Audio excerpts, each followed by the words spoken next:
cara, o governo Bolsonaro proliferou a arma para todo mundo.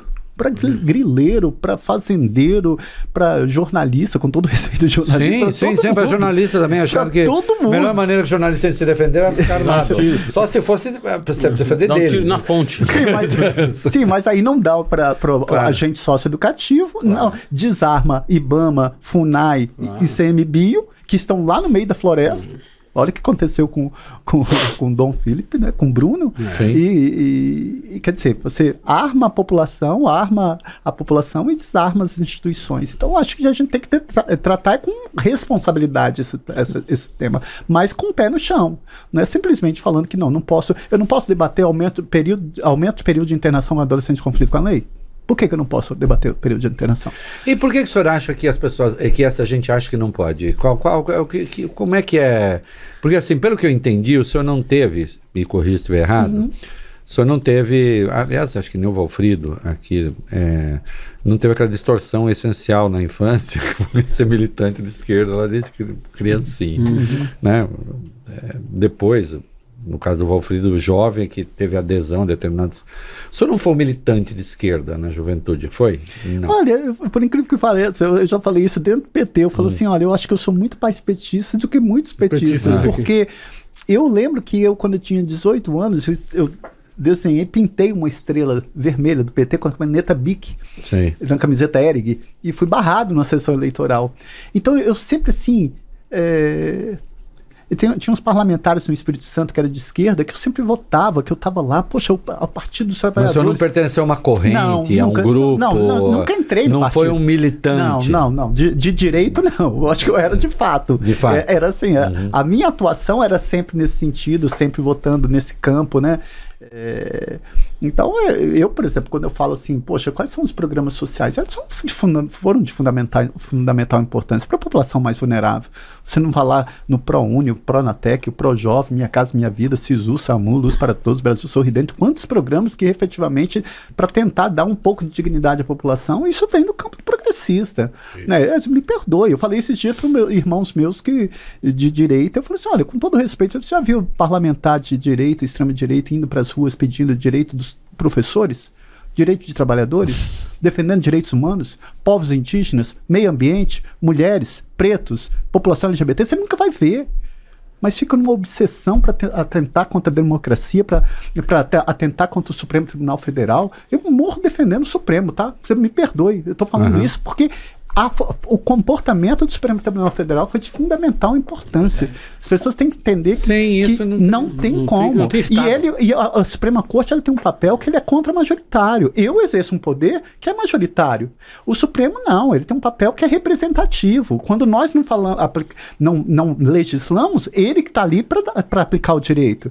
Ele tem um papel contra-majoritário de invalidar leis quando são levadas por vício, por inconstitucionalidade. Né? Ele tem um papel iluminista de empurrar a história para o rumo certo. Eu lembro que a Suprema Corte dos Estados Unidos, quando aboliu a segregação de crianças negras em escola pública, ela foi uma decisão contra-majoritária e uma decisão iluminista. A Suprema Corte de Israel, quando aboliu a tortura em qualquer hipótese, inclusive os condenados por terrorismo, foi uma decisão iluminista. Da África do Sul, quando aboliu a pena de morte, também foi. E no Brasil, quando aqueceu o casamento entre pessoas do mesmo sexo, também foi uma decisão iluminista.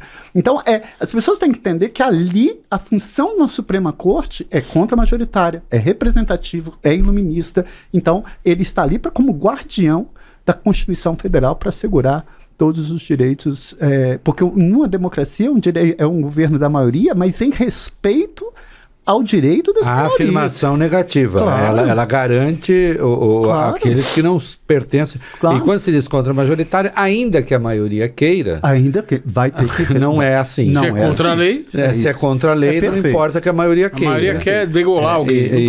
Não pode. Não pode. E esse papel, aliás, é mal compreendido nos Estados Unidos. O Elon Musk, quando ele resolveu lançar a caça aos juízes, né? Que ele disse? Eles não foram eleitos. O presidente foi eleito. E, portanto, o eleito é ele faz, embora alguns juízes sejam eleitos nos Estados Unidos, né? Coisa estranha. Mas quem foi eleito foi o presidente, e, portanto, o presidente pode mandar porque ele representa a maioria. Quando o papel da justiça, lá ou aqui, mas aqui é mais claro isso, é justamente dizer, olha, eu lamento, ainda que se queira, não pode. Não pode. Né? Agora, o que me preocupa é essa criminalização que está atingindo a população com relação ao Supremo Tribunal Federal. Sim, porque isso é muito grave. Né? Quando você começa a atingir, chegar a alcançar a população essa percepção de criminalizar um poder, eu acho que o pior momento dentro de uma democracia é quando você deixa germinar um espírito déspota dentro dessa democracia. Por isso que na extrema-direita é comum ele enfraquecer as instituições. Porque você centraliza o poder na mão de um regime totalitário, vamos dizer assim, né? Como que as democracias morrem. Efetivamente, quando você enfraquece as instituições de controle. A homofobia, xenofobia, direitos... Não quer saber mais disso. Infelizmente, eu acho que é a percepção que eu estou tendo. Aliás, uma colega sua, mas só que na Câmara, de partido... não, ela é do PSOL, que é a Érica Hilton. Ela deu entrevista aqui, ela precisa voltar. Nós fomos perguntar para ela sobre linguagem neutra. Aliás, eu quero ouvi-lo também rapidamente. Ela disse assim, olha, eu não cobro linguagem neutra. Ela fez meio uma brincadeira, falou assim, eu não vou cobrar uma linguagem que minha avó não entende. Assim, porque a avó que teve grande importância na vida dela. O que o senhor acha de linguagem neutra, por exemplo? Eu sou totalmente contra. Eu posso ser execrado por estar manifestando isso, mas é a minha percepção. Eu acho que o respeito... Ele está além disso, né? Eu acho que não é você mudando um pronome com linguagem neutra que você às vezes mudando um pronome que não tem nenhuma ligação com a estrutura da própria língua, porque você pega uma coisa de uma língua e tenta botar para outra. Vira piada. É justo. E acaba ridicularizando, né? Então, vira meme. Um negócio que era para ser sério. Perfeito. Eu acho que as coisas, o respeito, ele pressupõe... Eu acho que aquilo, né? Eu acho que, assim como o Martin Luther King sempre falou, né? Eu até usei um trecho dele, quando ele fala assim... O senhor sabe que o senhor vai ouvir, alguém vai falar que o senhor não liga para isso, porque o senhor é cis, né? Mas eu tô... Mas eu só tô destacando, porque isso de vez em quando aparece. Eu sei, mas eu acho assim... Não é o caso da Érica. E não é o caso mas não é o caso da Érica, sim. Não é o caso da Érica. Ela disse, não, minha avó não entende. O Martin Luther King falava assim, eu sonho um dia que eu não vou ser, que meus filhos não vão ser julgados pela orientação sexual, pela cor da pele, etc. A mesma coisa eu tenho isso. Então eu acho que essas coisas parte do respeito, né? Do respeito à diferença. E eu acho que não é você utilizando uma linguagem neutra que efetivamente, etimologicamente, você não sabe nem como mapear. E às vezes você não sabe nem o que dizer, porque você não sabe nem como se expressar. O que eu falo agora? Eu não utilizo e eu não sou adepto desse tipo de linguagem. É a minha percepção. Deputado, eu vou pegar... senador, falei da deputada, eu chamei deputado. Senador, eu vou falar Pode ser que ela seja senadora um dia desse. Opa! Aliás, vamos trazer a Érica.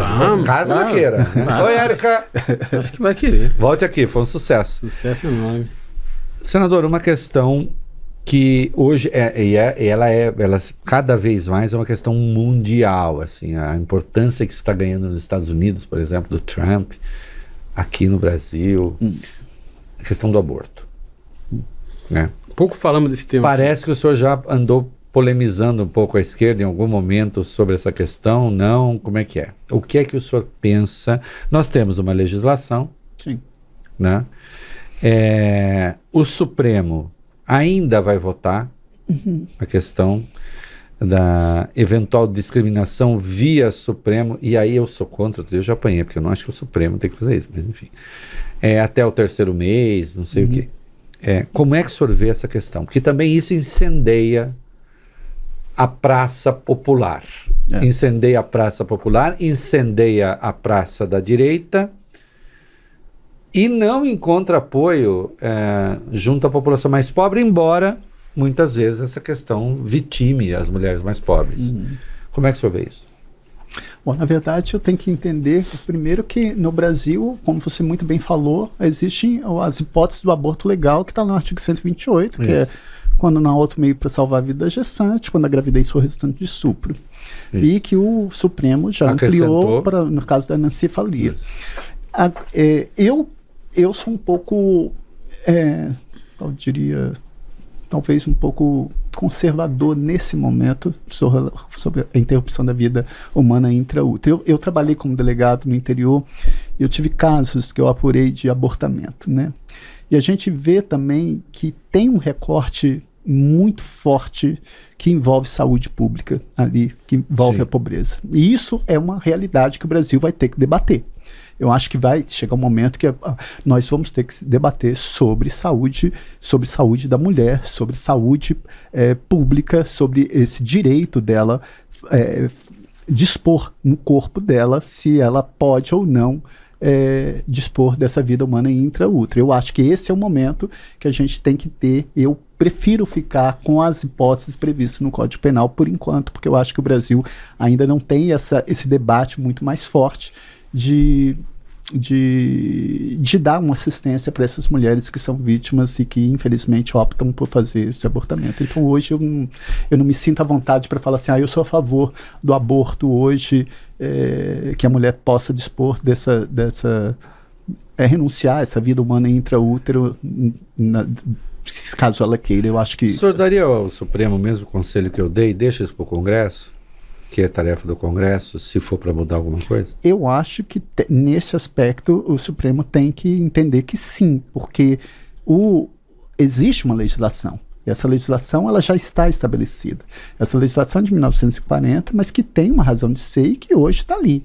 Não se pune o aborto praticado por um médico quando não há outro meio para salvar a vida da gestante, quando a gravidez for resultante de estupro.